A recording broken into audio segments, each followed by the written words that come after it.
Welcome to Protect Your Money with FSCS, the podcast from the Financial Services Compensation Scheme.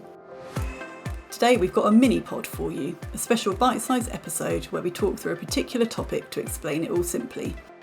In this series we explain how we can help to protect your money so you can feel confident your money is safe. Let's get into the conversation now. Welcome to the podcast. I'm your host, Jess Spires, and I'm Senior Content Manager at FSCS. So today we're talking about how you can use a friend or a relative to help you claim compensation with FSCS. You might want to ask someone you trust to help you with your claim and give you some support through the process, or it could be that you'd rather that person take it all on and make the claim on your behalf. Or maybe you're listening and you are that trusted person that's helping someone to claim, or you're making the claim for them. Whichever side you're coming from, today we'll explain how to go about it. Joining me today to explain it all is Denise Farthing, Head of Operations at FSCS. Welcome, Denise. Hello. Great. So we've mentioned this topic on quite a few of the other podcast episodes, but we thought it deserved its own episode as we know that not everyone is aware of this option when claiming with us. That's right, Jess. We always want people to claim with us direct wherever possible, because that way you'll get 100% of any compensation that you're due.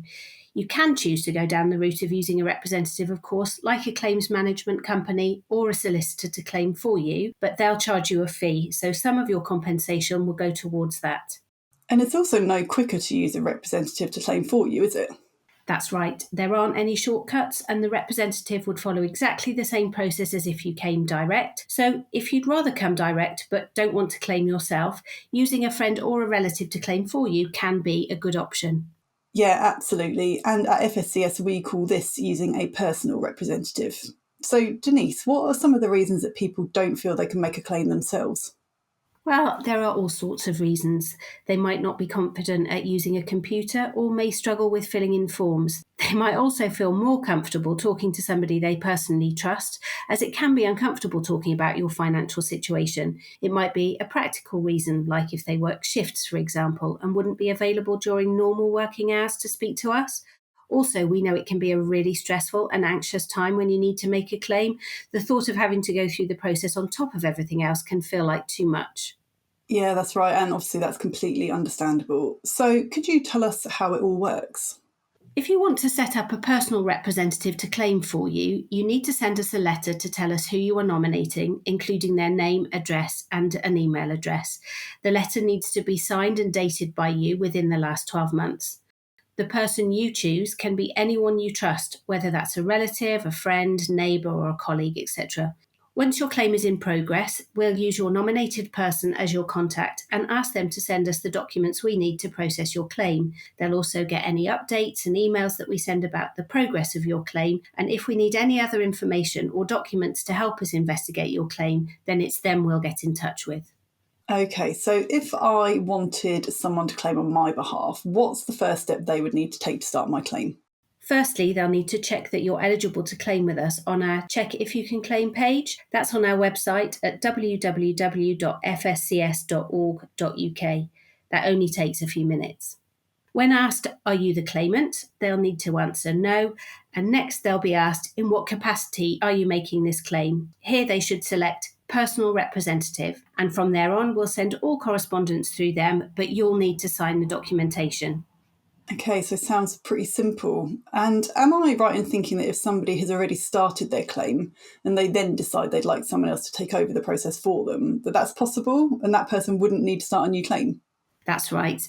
Any time in the process, there's always the option to refer the claim to your personal representative to complete on your behalf. After that, your personal representative will receive all our correspondence, but you'll still need to sign the documentation, as we mentioned earlier.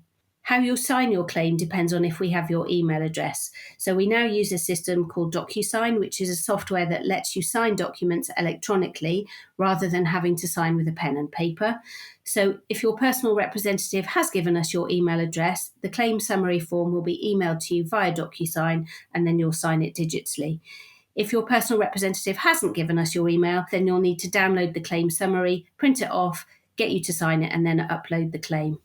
Okay, and what about someone who's already started a claim with a professional representative? So that could be a claims management company or a solicitor who then wants to swap to using a friend or relative instead. Well, as we said, you can change to a personal representative at any point during the claim, even if you've used a professional representative to start the claim. But what I would say is that if you have already signed a contract with a professional representative, then you'll need to refer to your contract with them if you don't want to use them anymore, as it's possible that you may still owe them money, for example, some fees for any work that they've done so far, or there may be a cancellation charge to pay. Great. Thanks, Denise, for explaining why somebody might want to use a personal representative and how to set it all up. I'd just add one last thing, which is to say that our friendly customer support team are always happy to answer any questions, so please do get in touch if you need to. Contact details are on our website, which is www.fscs.org.uk. And all the information we've shared with you today also lives in the Making a Claim section of our website. If you'd like to hear more from FSCS, you can find all of our podcast episodes on our website and wherever you usually listen to your podcasts. Give us a follow and you'll never miss a new episode. Thanks very much for listening.